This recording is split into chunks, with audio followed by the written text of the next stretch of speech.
Assalamualaikum warahmatullahi wabarakatuh. Apa kabar kalian semua?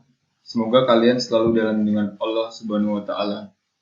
Sebelumnya, izinkan saya memperkenalkan diri. Nama saya M. Akmal Murtado. NPM saya 1212020030 dari kelas akuntansi A angkatan 20 reguler Universitas Yarsi. Pada kesempatan video kali ini, saya akan memberitahu dan mempraktekkan, menjelaskan bagaimana caranya kita mengimpor dan mengekspor data atau memasukkan dan menginput data pada aplikasi SPSS. Jadi kita langsung saja. Misalkan kalian ingin menginput suatu daerah yang dimana ada jumlah laki-laki dan perempuan. Kita misalkan saya ingin menulis di sini kategorinya dari berat badan ke tinggi badan, lalu ke umur. Nah, untuk bagian seperti type, width, decimal, label, dan lain-lain akan saya jelaskan. Nah, setelah itu kita balik ke data view yang di sebelah variable view. Kita klik saja. Nah, setelah data yang kita dapatkan, nah kita masukkan datanya. Misalkan saya memasukkan datanya asal saja ya.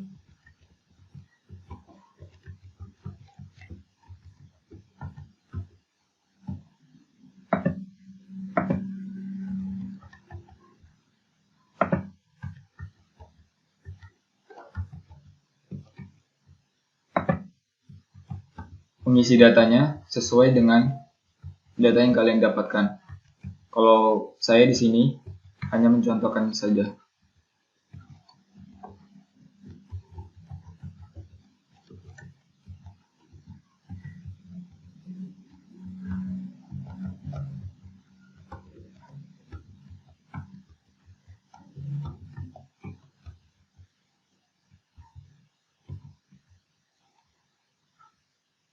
Nah, jikalau semua data sudah kita dapatkan seperti berat badan, tinggi badan, dan umur, kita balik lagi ke variable view.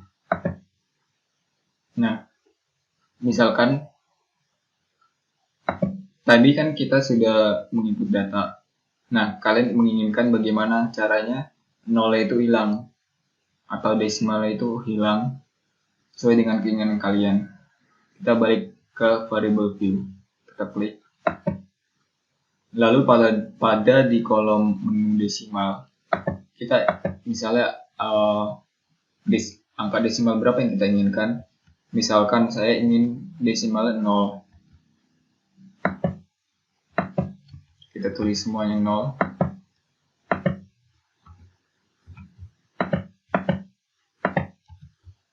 Lalu kita lihat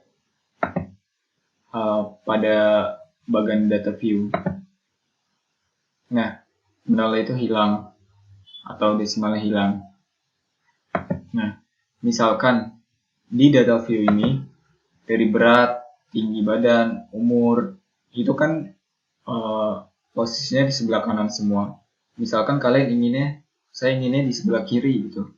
Kita balik lagi ke variable view. Lalu kita menuju ke align.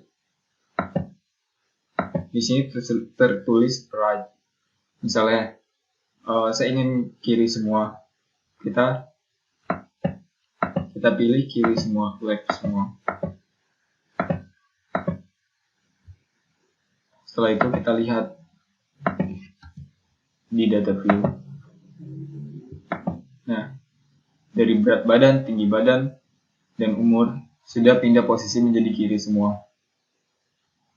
Selanjutnya, misal dalam data misalkan nih di berat badan, tinggi badan, dan umur yang kalian sudah dapatkan tadi biasanya identik dengan laki-laki dan perempuan. Nah, misalnya kita ingin menambahkan di sini jenis ada laki-laki, perempuan, laki-laki, perempuan. Kita tulis saja L untuk laki-laki, P untuk perempuan. Nah, kalian pasti bertanya-tanya, bagaimana sih caranya kok sudah diketik tapi tidak keluar, tidak muncul tulisannya. Nah, caranya kita balik lagi ke variable view. Kita pilih pada di type berapa yang kita inginkan. Tadi kita memilih pada kolom keempat. Ini ya, 1, 2, 3, 4. Yang ini.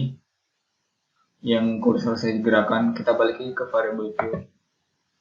Nah, pada kolom yang keempat ini, di type-nya itu kita ganti dengan string.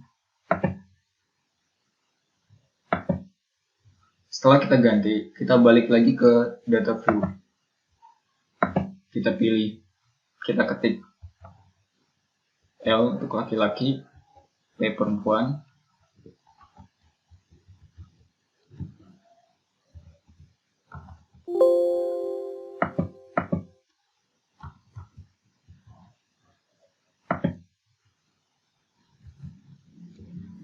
L, P, L. Nah, setelah itu sudah. Nah, selanjutnya di sini kan ada width. Width itu jumlah angka yang kalian ingin isi pada kolom tertentu. Maksudnya itu berapa sih jumlah yang angka atau tulisan yang kalian inginkan, yang kalian akan isi nanti itu si width sama kolom ini. Kita balik lagi ke data view. Nah, tadi saya sedikit jelaskan tentang width dan columns. Jadi pada kolom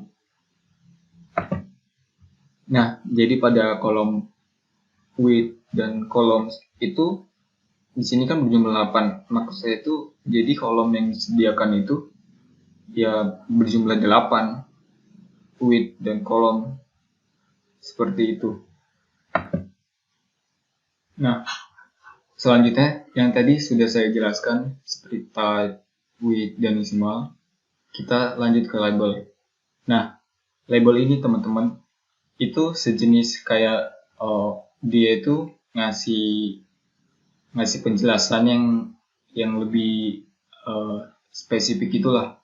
Misal nih dalam berat, tinggi, dan umur, kita itu menghitung berat, tinggi, umur itu umur siapa. Misalkan kayak entah itu umur siswa, umur mahasiswa, umur orang tua. Misalkan di sini kita tulis saja misalnya kita tulis saja di sini karena kita pada kolom berat. Jadi misalnya saya ingin tulis saja keterangan labelnya di sini berat orang tua, berat atau lansia, berat lansia rumah A, atau daerah A. Tadi kita kan sebagai contoh meneliti daerah A. Nah, seperti itu teman-teman. Nah, jadi di sini itu kan kita sudah tulis tadi keterangannya kan. Misalnya nih kalian ingin melihat datanya nih. Nah, data yang diberikan ya seperti ini. Seperti beratnya ada 45 sampai bisa 22, tinggi 23 sampai 46, umurnya 36 sampai 34 sampai 36, dan lain-lain. Nah, kita ingin melihat data secara seperincinya itu di mana? Kalau biasanya di data view ini nggak ada. Jadi bagaimana caranya kita melihat semua datanya ini? Nah, kita klik saja di variable view. Jadi semua data yang dijelaskan seperinci itu ada di variable view. Nah, selanjutnya teman-teman, di sini kita ke selanjutnya dari tadi kan kita sudah membahas tentang label, lanjut kita bahas ke value. Nah, pada value ini kalian pasti bertanya-tanya, ini tuh fungsinya untuk apa? Nah, saya jelaskan. Jadi misalnya nih, kita kan tadi sudah meneliti daerah dari berat badan, tinggi badan, dan umur. Misalnya kita pengen tahu nih, dia itu kategorinya itu apa, atau statusnya itu apa, dari entah anak-anak, entah remaja, entah lansia, atau dan lainnya. Misal pada kolom ini kita ganti menjadi status. Nah, di status ini kan tadi sudah kita ganti namanya di status. Kita ke value, kita klik, kita pilih. Nah, kita misalkan kita di labelin itu dari yang tadi sudah saya bilang, misalkan anak-anak kita nomorin 1, remaja 2, lansia 3. Kita tulis saja 1 itu anak-anak.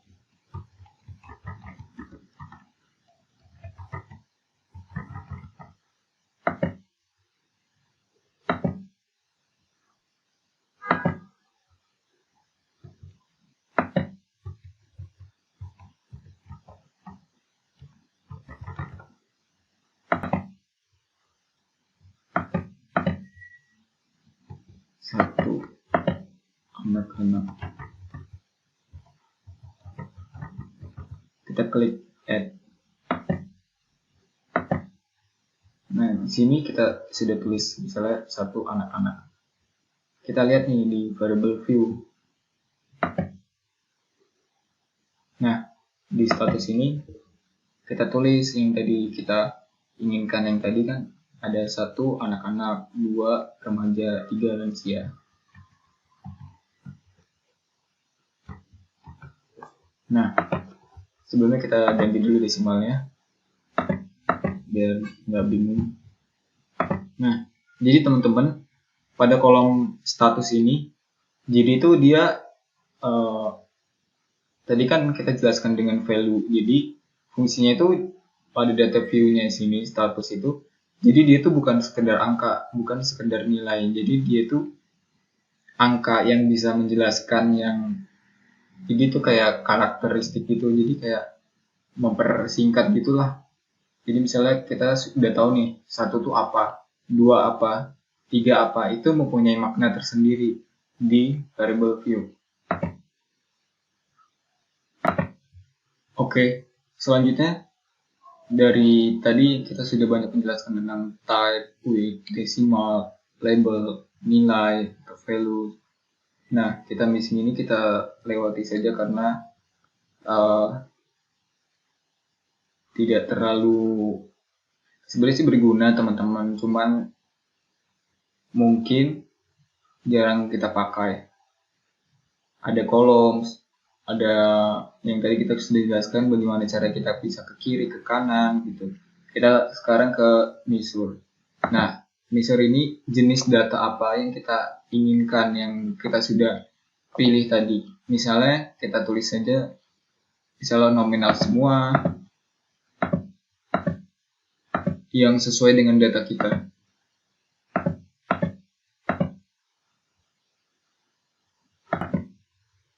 Oke, tadi kita sudah belajar bagaimana caranya menggunakan software ini, memasukkan dan menginput data, ekspor dan import data. Nah, setelah data yang sudah kita input, bagaimana sih caranya kita menyimpan data ini di komputer kalian? Nah, kita klik saja file, kita klik save as.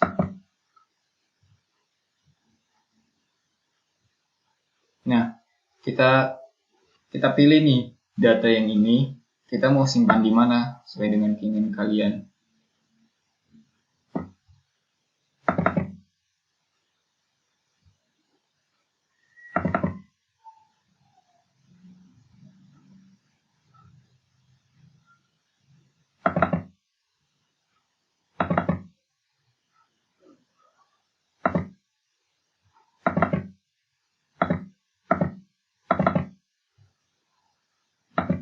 File name-nya kita tulis.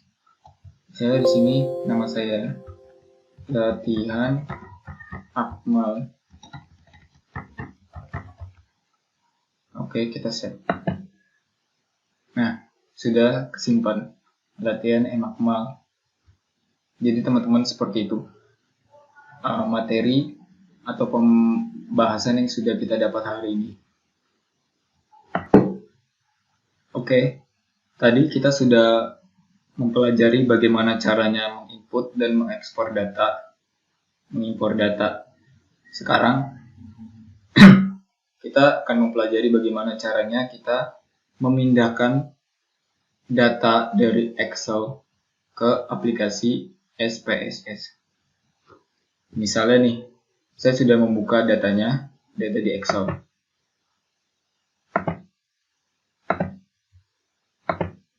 Nah, seperti ini, misal contohnya data Cilsal. Saya ingin nih, dari data-data ini, saya ingin pindah ke aplikasi SPSS. Kita klik saja aplikasinya. Nah, tampilannya seperti ini teman-teman.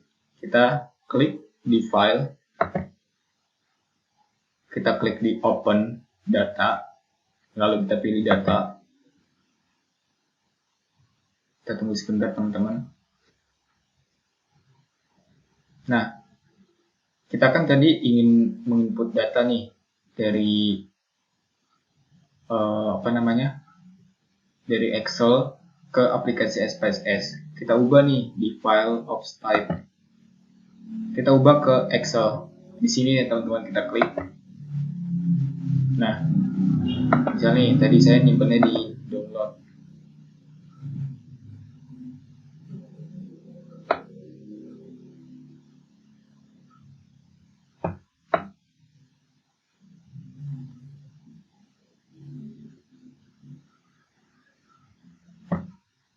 Nah, di data Cilsal ini kita klik, terus kita open.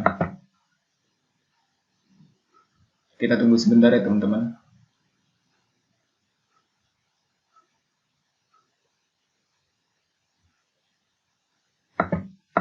Nah, kalau udah seperti ini, kita klik OK.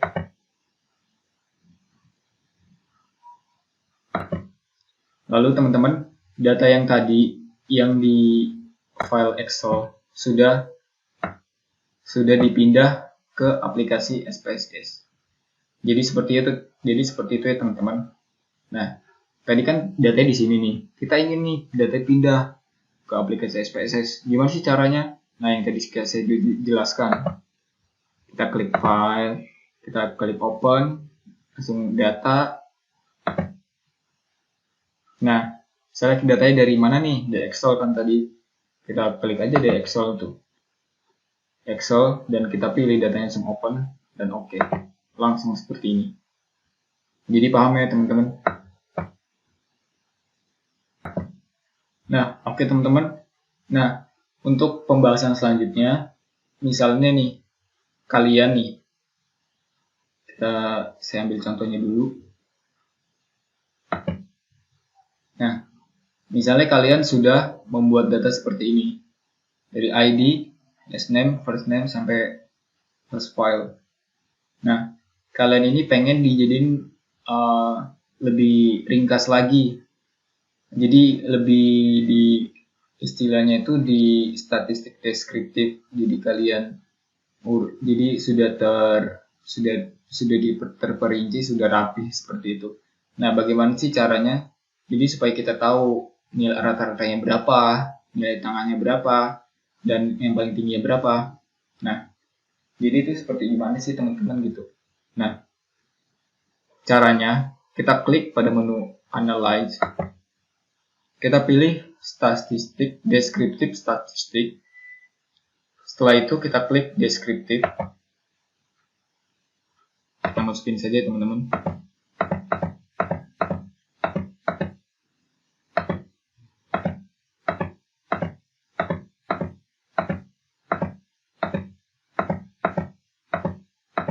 Semaunya kalian, yang kalian inginkan gitu maksudnya.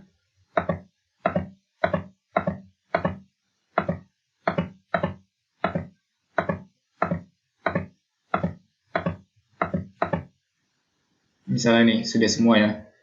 Kita klik OK. Kita tunggu. Nah, dari yang tadi datanya di sini, kita ingin nih lebih ringkas lagi, lebih simpel. Jadi kita tahu nilai tengahnya di mana, yang sudah saya bilang rata-ratanya. Nah, sudah tercantum di sini di deskriptif ini. Jadi kita tahu nih ID total datanya ada berapa. Misalkan nih ada 100. Minimumnya ada berapa? Minimumnya ada 100 1006484. Maksimumnya berapa? 988808 dan seperti itu cara bacanya. Nah, kalian kan sudah tahu nih dari ini ada berapa nih? N itu kan total ya. Nah, minimum itu nilai minimumnya dari ID itu berapa? Kalau selanjutnya ada maksimum. Maksimum itu maksimum dari nilai ID itu berapa?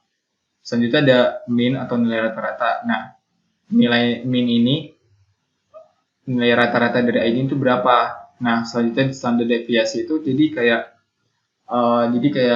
istilahnya kalau misalnya standar deviasinya ini melebihi dari nilai rata-rata atau min, maka data kalian itu bervariasi. Kalau misalnya data kalian standar deviasi kalian kurang dari min atau nilai rata-rata, nah itu berarti data kalian kurang bervariasi atau tidak bervariasi. Seperti itu teman-teman. Oke teman-teman, kita sudah di penghujung akhir pembahasan. Jadi poin yang tadi kita sudah pelajari itu tadi bagaimana caranya kita impor dan ekspor data, memasukkan dan menginput data. Tadi kita sudah mempelajari di awal video. Yang kedua, yang pertama tadi sudah tercantum. Tadi kita sudah yang pertama tadi kan kita sudah mempelajari bagaimana caranya mengimpor dan ekspor data tuh, menginput dan memasukkan data, plus bagaimana caranya kita save. Yang kedua, poin kedua, itu bagaimana sih caranya data kita dari file Excel, kita mau pindah nih ke aplikasi software SPSS. Nah, tadi kita sudah pelajari. Yang terakhir itu tadi, misalnya kita punya data di aplikasi SPSS nih teman-teman. Nah, kita ingin nih lebih ringkas lagi, jadi lebih dimengerti gitulah. Jadi ketahuan nih nilai rata-rata berapa dan sebagainya. Tadi kita sudah mempelajari teman-teman. Nah, jikalau ada pertanyaan, kalian bisa cantumkan di kolom komentar ya teman-teman. Jikalau ada waktu, saya bisa akan menjawabnya. Sekian dari pembahasan saya. Mohon maaf teman-teman jikalau saya ada kesalahan dalam menjelaskan video ini, karena saya juga masih tahap belajar juga. Sekian dari saya, M. Akmal Murtado. Wassalamualaikum warahmatullahi wabarakatuh.